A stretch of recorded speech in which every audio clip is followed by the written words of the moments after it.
సూర్యాపేట జిల్లా real estate వ్యాపార association అధ్యక్షుడు, తెలంగాణ జై గౌడ సంక్షేమ సంఘం రాష్ట్ర వర్కింగ్ ప్రెసిడెంట్ పతంగి వీరస్వామి గౌడ్ మీడియాతో మాట్లాడుతూ, రేవంత్ రెడ్డి ప్రభుత్వం తీసుకొచ్చిన హెడ్డాతో నివాస గృహాలు కూల్చివేతకు గురైన పేదల బతుకులు చిద్రమైపోతున్నాయని, వెంటనే హెడ్డాను ప్రభుత్వం ఉపసంహరించుకోవాలని పతంగి వీరస్వామి గౌడ్ ప్రభుత్వాన్ని డిమాండ్ చేశారు. తెలంగాణలో హైడ్రా పేరుతో నిరుపేదలు ప్రజలపై జరుగుతున్న దాడులపై రాష్ట్ర ప్రతిపక్ష పార్టీల నాయకులతో పాటు కేంద్ర ప్రభుత్వం ప్రధాని నరేంద్ర మోడీ చొరవ తీసుకుని ప్రజలను కాపాడడంతో పాటు హైడ్రాను ఆపాలని ఈ సందర్భంగా వారు కోరారు. పేద ప్రజలు 40-50 సంవత్సరాల నుంచి కూడా ఇంటి నెంబరు, బిల్డింగ్ పర్మిషను, ఎల్ఆర్ఎస్, నల్ల బిల్లు, కరెంటు బిల్లు పేదలు కట్టుకొని మధ్యతరగతి వాళ్ళు, హోటల్లో పనిచేసే వాళ్ళు, పూలు అమ్ముకుంటోళ్ళు, కూలీ పని చేసుకుంటోళ్ళు, మధ్యతరగతి వ్యక్తులు, సామాన్యులు ప్రజలు మరి వాళ్ళు ఇల్లు నిర్మించుకొని అప్పులు తీసుకొచ్చుకొని బ్యాంకు తనఖా రిజిస్ట్రేషన్ పెట్టుకొని ఒక్కొక్క ఇల్లుకు 20 లక్షలు, 30 లక్షలు, 40 లక్షలు, ఒక్కొక్క ఇంకా 1-2 కోట్లు కూడా ఇల్లు కట్టినటువంటి ఇల్లులు ఉన్నాయి. ఆ రోజు కట్ట చేయడం వల్ల ఇప్పుడు మరి ప్రజలని నిన్న ఏఈ గారు కానివ్వండి, సూర్యాపేట ఆర్డీఓ గారు కానివ్వండి, మరి రెవెన్యూ అధికారులు కానీ అక్కడ హుకుం జారీ, సూర్యాపేట జిల్లా కూడా హైడ్రాని హుకుం జారీ చేయడం జరిగిందట. మరి నిన్న ప్రజలంతా కూడా భయభ్రాంతులకు గురవుతున్నారు.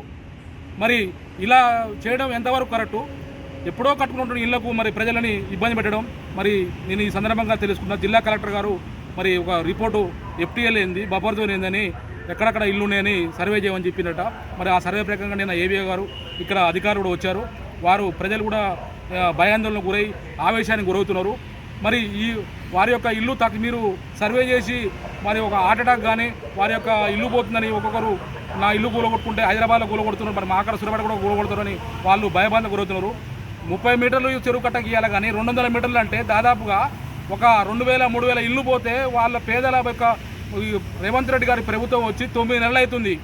9 నెలల్లో ప్రజలకు రోడ్లు వేయడం కానీ, ప్రాజెక్టులు కట్టడం కానీ, మౌలిక వసతులు కానీ, ప్రజలకు ఉపయోగపడేటువంటి కార్యక్రమాలు చేయాలి కానీ ప్రజల జీవితాలతో చెలగడం అనేది ఇది దుర్మార్గమైన చర్య. ప్రజలకు కావాల్సినటువంటి మౌలిక వసతులు కల్పించాలి. ఇవాళ మన నిన్న కూడా రిజిస్ట్రేషన్లు అక్కడ బఫర్ జోన్ అని, చెరువు శిఖరం అని రిజిస్ట్రేషన్ కూడా చేయొద్దని హుకుం జారీ చేయడం జరిగింది. అంటే ఇక్కడ ప్రజలు చూసుకోరు. ప్రజల యొక్క మీరు ఇలా ఆత్మహత్యలు చేసుకుంటే రేపు ఎవరు బాధ్యులు? ప్రజల ఆత్మహత్యలే కాదు, ప్రజలు తిరుగుబాటు కూడా మరి చవి చూస్తారని కూడా ఈ సందర్భంగా తెలియజేసుకుంటున్నాం. ప్రజలు తెలంగాణ రాష్ట్రం కోసం, ఉద్యమం కోసం ఎంతోమంది అమరవీరులు మన తెలంగాణ రాష్ట్రాన్ని తెచ్చుకున్నారు.